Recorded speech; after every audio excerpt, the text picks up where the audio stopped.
Welcome to the Resilient Campus Podcast, amplifying the voices of college inclusion innovators. I'm your host, Sabby Labor, founder and CEO of Resilient Campus. Join me each week as I interview professionals on the front lines of campus and community movement building. For more information, please visit resilientcampus.com/podcast.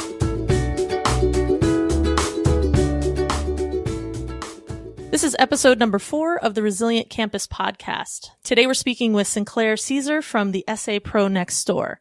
Sinclair Ceasar is an assistant director of student life at Loyola University, Maryland. He lives on campus with his wife, Tanisha. He has several years of experience with residence life and social justice work. Sinclair enjoys doing improv in Baltimore, doing speaking engagements at various colleges and universities, and sending weekly inspirational emails at www.thesapronextdoor.com. Welcome, Sinclair. Thanks for taking time to be with me today. Yeah, I'm happy to be here. Very happy. Awesome. So tell us a little bit about yourself. Like, what should we know about you? I think you should know that I love getting to know people and figuring out just how people work. I'm really curious about that. I'm like people watcher / the person at the party who's talking to everyone / the person who sometimes awkwardly asks like deeper questions the first time meeting you. 'Cause I'm always just trying to connect. And so like sometimes I could be like, oh, well, who is this guy? But it's meaningful. I really want to get to know people. So that's something to really know about me and something I kind of lead with in everyday life. And Sinclair, what pronouns are good for you? He, him, his. How about for you for your pronouns? Which are good for you? I use she, her, and they, them. Sinclair, when you think about the identities that are most salient for you, what identities are prominent? What do you want folks to know about who you are? Most days is being Black, so race and ethnicity. I don't think I coined this phrase, but I say it sometimes. I say that I'm Black every day. Maybe that's just me trying to come into terms with, because like I have a lot of friends, and a lot of my friends don't have to not be Black.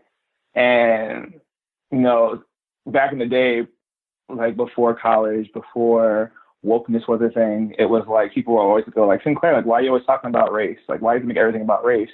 And now at 29, having some basic knowledge of intersectionality, I realize that a lot of things are, well, race is included. It's included with me, right? And so, like, for me, it's like, versus me trying to rationalize things and trying to, like, explain myself, I'm just like, I'm Black every day. I'm Black right now.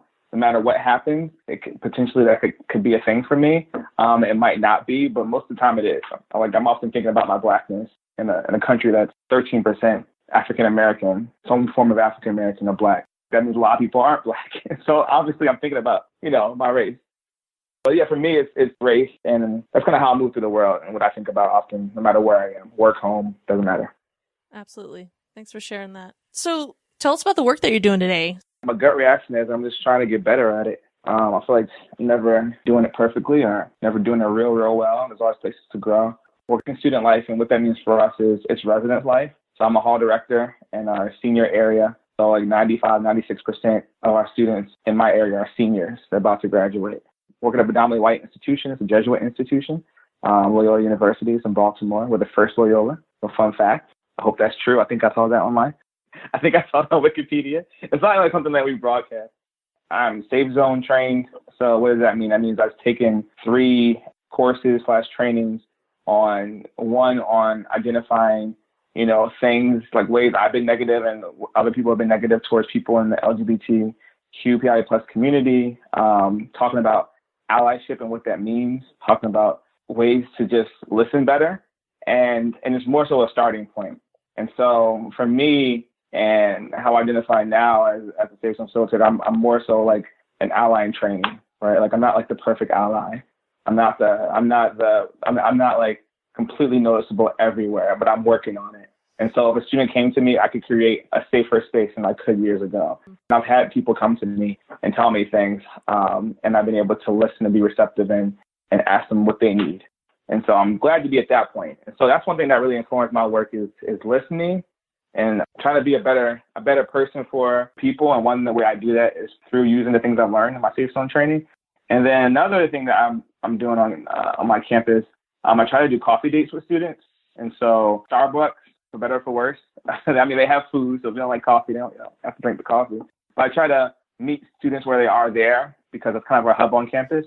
A way to be inclusive is to invite different students to coffee who might be missing otherwise, like students who might not be coming to our programs in the residential halls, students who might not be coming to campus activities, students who we might miss because they're not getting in trouble or they don't come across our radar. Like just those students. So I'm trying to catch them all, one student at a time. Those are two ways that I kind of try to get in and do work in addition to my job on paper, which is be a hall director. And so what are you most surprised about when you're meeting with students one-on-one? Like, what are they thinking about these days? What are they losing sleep over? What's at top of mind for them in these coffee meetings? So I try to do like a mini project, and I wanted to have 45 coffee meetups in a year last year. And it was just a random number. Just wanted to have a goal so that way I can accomplish it. And I don't think I got to 45. The main point was asking students about the legacy they wanted to leave at Loyola. And I recognize that's a big question to ask somebody and kind of load it. Like, what's your legacy? And they're like, I want to just go to class and get good grades. Like, what do you mean legacy, right? What are you talking about? Who is this guy? He's so weird. And so I asked them that question in different ways. Like, who do you want people to remember you as? Or looking back maybe a couple of years after you graduate, what do you want to say is one thing that you did and maybe did well? Or maybe one way you challenged yourself. And so getting them to think deeper about who they are. And so some people are thinking about they want to be a better, they want their parents to look at them as somebody who achieved well. Some of them are like, I want to be somebody who pushed myself. I had a white male tell me they wanted to learn more about diversity and learn more, and specifically go to more events that our Black Student Association puts on and interact with students in those spaces. And so I kind of set it up for them to answer within that framework. And it'll take a little while, obviously, to getting to know a person, but they do know how they want to be remembered in some sense. And they do have these goals. It's just kind of providing some language around that, right? And just kind of putting it out there in a way. And I like that approach better than who do you want to be in 10 years? What do you think this major will get you in 20 years? Or how do you want to contribute to the workforce? And they're like, I just learned my locker combination and now I'm in college. So trying to break it down for them. And I think they're thinking about relationships. I think they're thinking about how they're going to push themselves. I think they're thinking about how their family and friends will think of them. So the relationships seem to be a core of a lot of the answers that I receive in these conversations, which is really cool. It's not things, it's people, which is nice. I'm familiar with some of the awesome values that you're living into and sharing out and the insights that you're bringing into the world of student affairs. So let me ask you the question that you ask your students. What's the legacy that you hope to leave in the field of student affairs? I guess I'm coming from more of a selfish point of view, not selfish, just think about me first, right? Like who I was in school and who I needed. And I think who I was in school and who I needed was somebody to listen to me and take me seriously and give me some steps to get to where I wanted to go. And so I think for me, that's been something that I've been getting back on track with when it comes to my students. I got into this field. I went to grad school several years ago. I got my leadership degree at Rosemont College. People think I've been in the field forever. I'm like, no, I'm super young in the field. I'm so new. I'm newborn, right? Fresh. I did grad school. I graduated 2012 from Rosemont, and then I went to Mount St. Mary's University, worked there for 4 years and change. Now I'm at Loyola, literally brand new. I've just been doing a lot of stuff, right? Sometimes too much.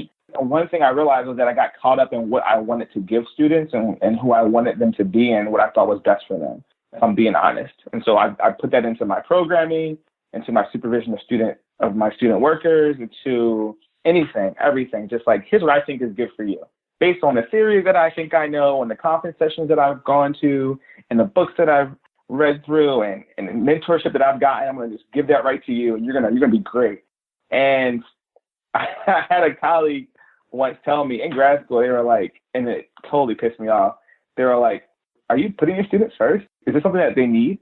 And I was like, what? They don't know what they need, right? So now I'm like, what was wrong with that thinking? So much. They're not these blank slates, right? They're not they're not a piece of paper for me to just draw all over, right? It's more we're both looking at a piece of paper and I'm saying, what do you want to do with this? And they might say I want to crumble it up, or I want to make an airplane, or I want to draw on it. And I'm like, all right, how can I give you the tools to do this? Or are you even okay with that? And what that does is puts me in positions to hear no, and to hear I don't want that. And I got to be okay with that as a professional and a practitioner. And so what I'm learning is the person I want to be for my students, the person I want people to say I was like 10 or 20 years from now is like, Sinclair went to a space and made it and helped make it great. And he gave the people what they wanted, and he was with them, and he didn't try to get shine or credit for it. He like did what they needed, and he learned to grow in patience, and he learned to grow in like being humble, and he learned to like really listen well. And like those are such big growth areas for me, and I feel like if I kind of work on those these next 10, 20 years, like I'm going to be a successful practitioner. And so you mentioned when you were talking about kind of all the work that you're doing that sometimes you might be doing too much. Can you say a little bit about how you've been trying to either be reflective about that or move towards, looking at that balance? Like what are some of those strategies that you found useful in your kind of work life or however you're framing that personal balance? If I wasn't trying to be too deep about it, I think the first answer would be like, I need to just sit down and think like, why am I doing this?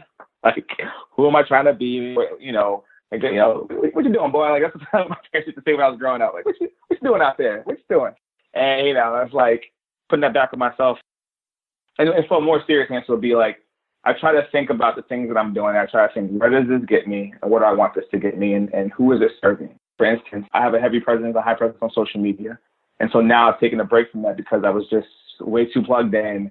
I was so worried about my self-image. I was constantly scrolling, and I was so focused on if I'm getting likes, if people are commenting, if people are getting back to me, how's my brand looking? It was just too much. And at some point, I felt like my authenticity was suffering, and I felt like I just needed a break in general because I was just like, I'm just putting too much energy there. But the other side of that is that like my activity on social media has brought me the connections that I have. There's a lot of good that's come from it. Something I've learned in my little social media detox.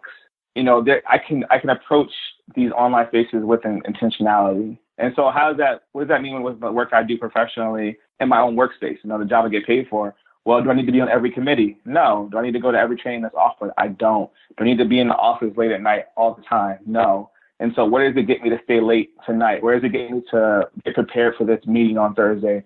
Where does it get me to join this committee? Asking myself those questions so I can move more with intention, because I know that there are going to be a lot of times where I don't get to ask myself those questions and I just have to act.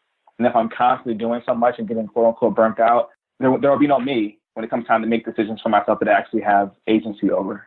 Right. And so like really using this freedom that I have of choice wisely so that when it comes to times where it's like, no, I just gotta get it done, I actually have the energy and the headspace to put myself to it. I don't know if that makes sense. Yeah, no, I really appreciate you sharing all that. I think there was so much packed in there in regards to the agency authenticity, right? You're kind of making these decisions to kind of block out a lot of the noise, it sounds like, or to pause it, as much as you have control to do, but recognizing that the world we live in is pretty complicated in the way that we're able to opt out or not at all, right? So there's like this large spectrum on which people have access to us and we to them.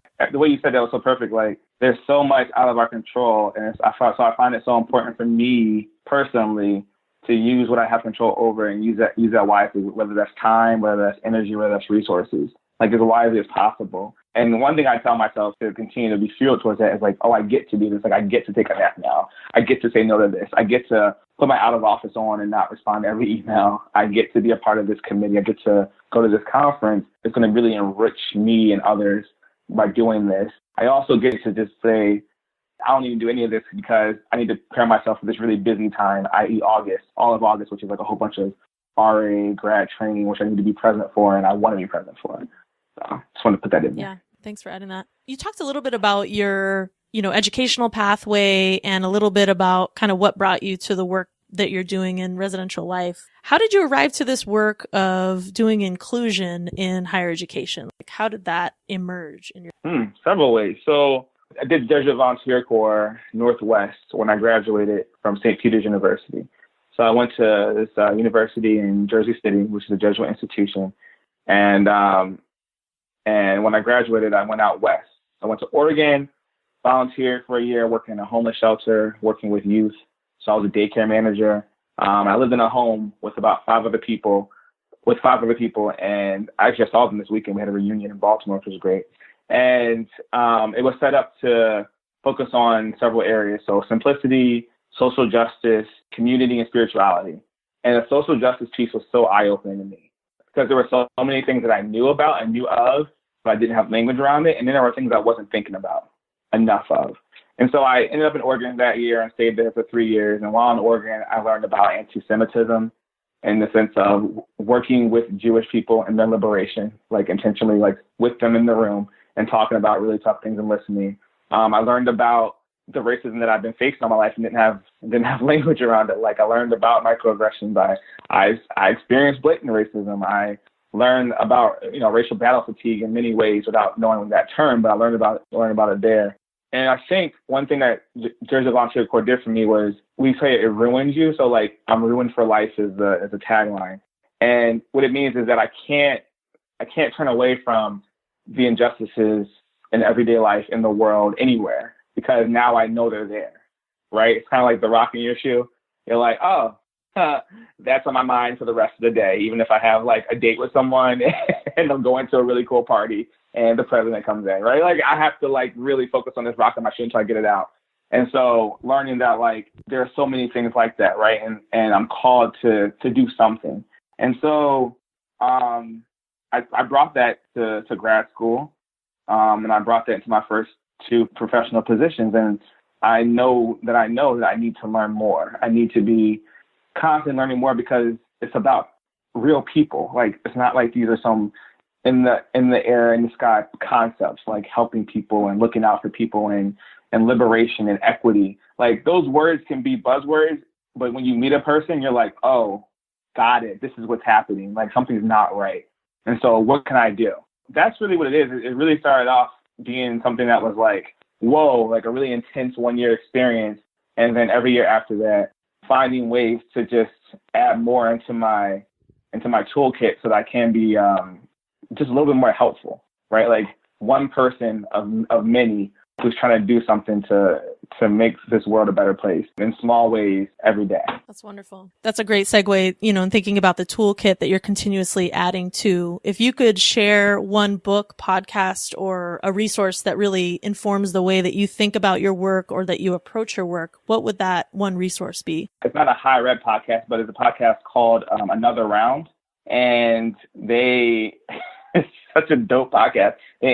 From what I see, they interview people who identify as women and try to get a lot of women of color on the show. And it's by 2 women who I think identify as Black. I'm not completely clear on that. But what I love about the podcast is, one, it's showing me things through another lens. Like I'm not often thinking about these things that they're talking about. And 2, I like when they ask their guests about what they're trying to unlearn. And that really gives me a good reminder to be thinking about that in my work, to never think that I got it all down, and to be honest about myself about in the areas where I need to learn more and where I need to just really shut up, sit down and just listen. And so that really helps me in my everyday work, because really with the work that we do, especially, res life housing, it can seem very cyclical and very similar. So here come students again. I got the pulse on them. Oh, here come students again. I know the music they're listening to. I know the trends. We get it. They're going to have these issues.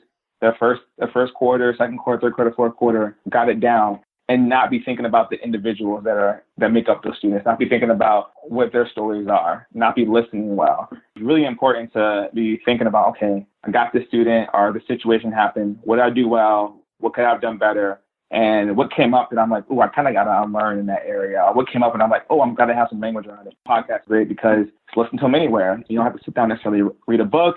It's free as long as you have access to technology. And if you don't have a smartphone or a laptop, you can just go to your local library, wait a little bit, and then just go ahead and plug your headphones in and listen to the podcast there.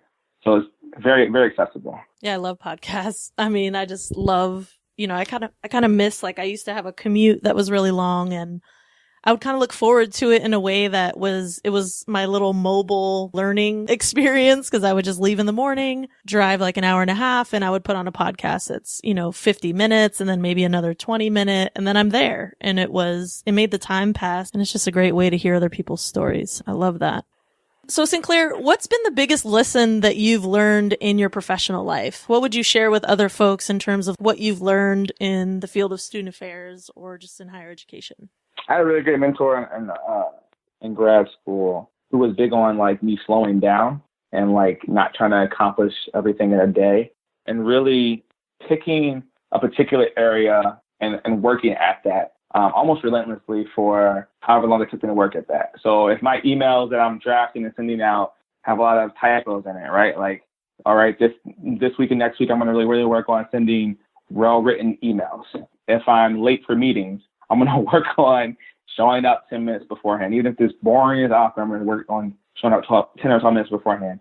If I work with a parent and it didn't go so great, well, what researchers are on working with parents in the 21st century? How can we work better with working with parents and their emerging adults? And so maybe I need to do some research around that, some better listening, some talking to colleagues, and just take my time with it. And so really just slowing down, breaking these bigger problems, these bigger goals into smaller parts, and realizing that the person I'm going to be 20 years from now is not the person that I am today, and that's okay.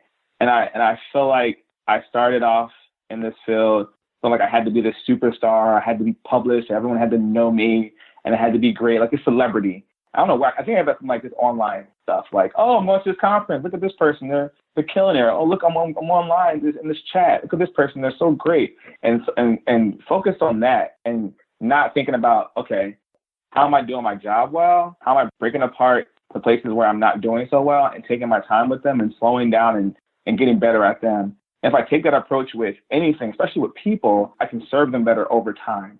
And so the other part of that, slowing down and breaking things apart, is like, that I've learned is just like being a little bit more gracious with myself and going, okay, you messed up, it didn't go well. Let's just accept the fact that happened and maybe like just be present to that. And then we can go ahead and like work on improving that. But just like kind of scaling backwards, I feel like it's constantly this thing of like, gotta get better, gotta be perfect because we gotta get our numbers in, we gotta meet these expectations, we gotta be taken serious as a field. And it's like, we're still people, right? And so like, if you keep moving at 100 miles per hour, you don't slow down to like make these corrections and have this acceptance and then move on to change, you're going to make that same mistake at some point down the line. And it might even be bigger and more detrimental to you and your organization. I'm really learning to slow down. That's a big lesson for me and something I'm still learning every day. I love that. And it sounds like something that I hear a lot of student affairs professionals, particularly kind of this idea of the hamster wheel. We are always just going, striving for more. So I think that's a beautiful piece of guidance, even that folks listening in on this podcast can maybe even relate to in their own lives. I love that you shared that as one of the lessons that you've learned in your own professional life. When I think about folks who are doing inclusion work on college campuses, it's not always something that's in their formal title. You're working in residential life, and in your title, you're not required to be some diversity and equity and inclusion expert, right? Or specialist or leader. And yet that is something that's espoused as a value in our field. I'm looking forward to engaging folks as audience members or as listeners of this podcast that do formally wear a hat as that equity person, that inclusion leader, but also might not, right? It's just something that's like who they are. You know, like you said, they're ruined for life. Like they can't ever approach a date or daily situation without thinking like, wow, we really live in a anti-Black racist society, you know, and this is how it shows up in my daily life. When thinking about these folks, Sinclair, like what's that one piece of guidance that you have for newer professionals that are out in the field doing inclusion work on their campus? Like, what would you say to them to help them be able to do this work and sustain it on a daily basis? Really, I think awareness is big. And all these buzzwords, it's hard for me to talk without thinking this is a buzzword. But let's just clear it out there. Everything's a buzzword. There we go. So mindfulness is a term that people are talking about a lot on college campuses, and a lot in the area of anxiety and depression, PTSD. And so mindfulness work is being done in counseling centers and for people in therapy. Mindfulness is something that can be in every facet of your life. It doesn't just have to be for mental illness, mental health. I experienced PTSD, I experienced anxiety, I experienced depression my own self. And so mindfulness helps me every day just to be a person. Mindfulness also is helpful when you're starting as a new professional, especially when you're entering spaces that you haven't necessarily had the privilege to enter before. So before you were on the other side of the table, people were telling you what to do and how to do things. Now people are saying, I need you to get this done. I'm trusting you to get it done.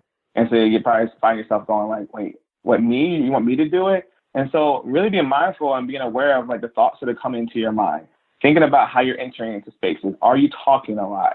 Are you quiet? Are you investigating things? Are you asking questions when you see that question need to be asked?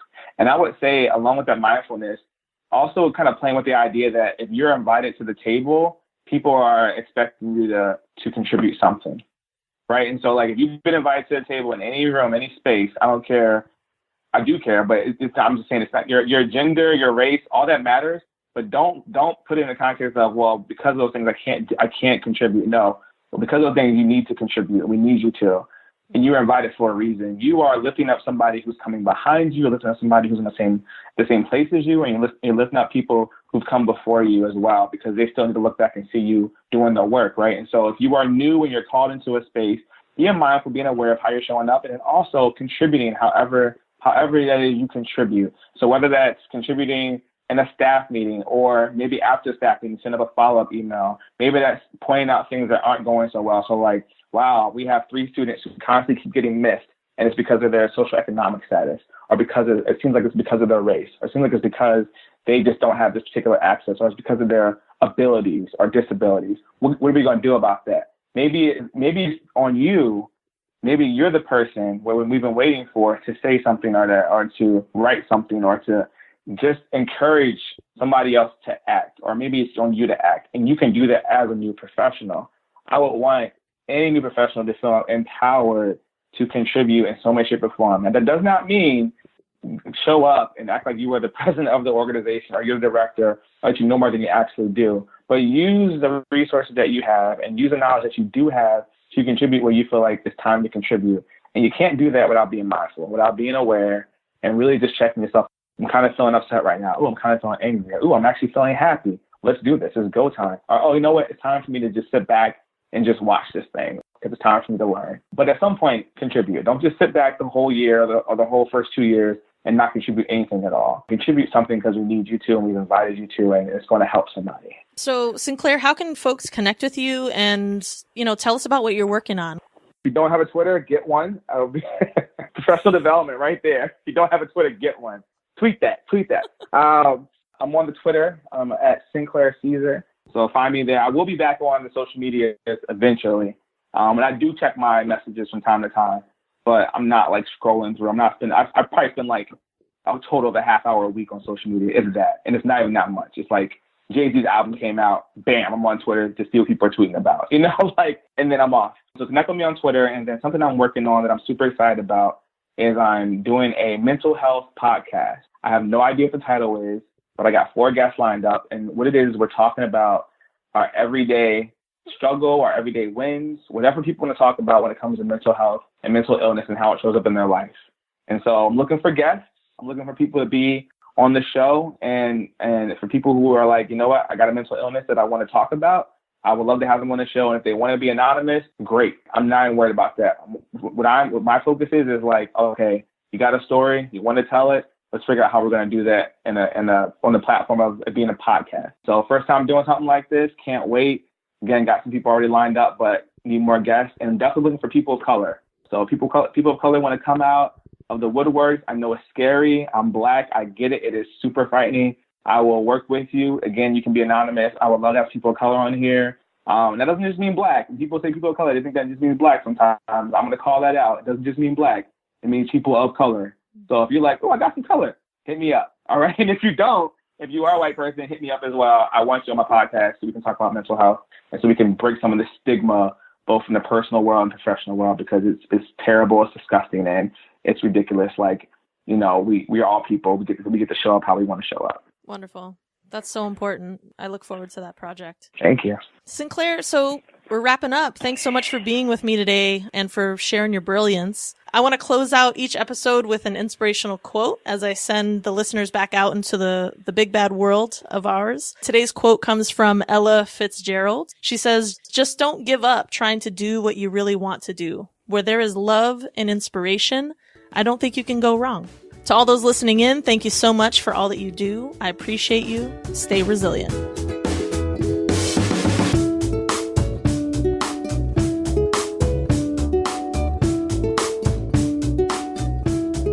Thanks so much for tuning in. Head on over to iTunes, SoundCloud, or Stitcher to subscribe to this podcast so you don't miss out on a single episode.